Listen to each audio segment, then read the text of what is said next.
ससुरा ले गईले लाली पलंगिया पे हमके सुतईले। आए हाय दैया गवना करा के पिया ससुरा ले गईले लाली पलंगिया पे हमके सुतईले।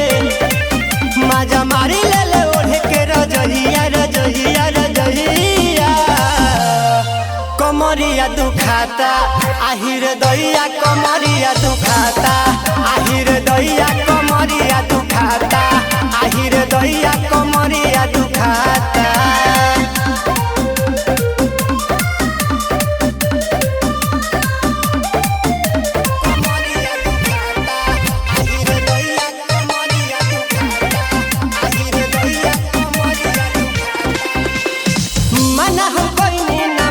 सजनवा हो मन ले सजनवा कच्चे उम्र में करैले गवनवा हे सखी मना कोई ना मन ले सजनवा हो मन ले सजनवा कच्चे उम्र में करैले गवनवा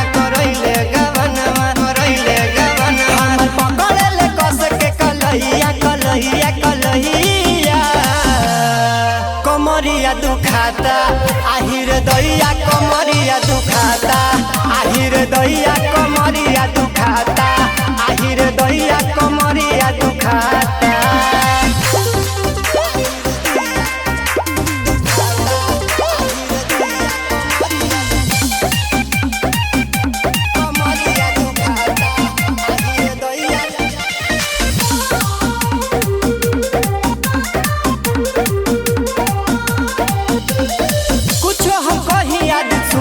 सजनवा हो सुने न सजनवा हरदम रखेले खाली वही पौधे अनवा हो वही पौधे अनवा।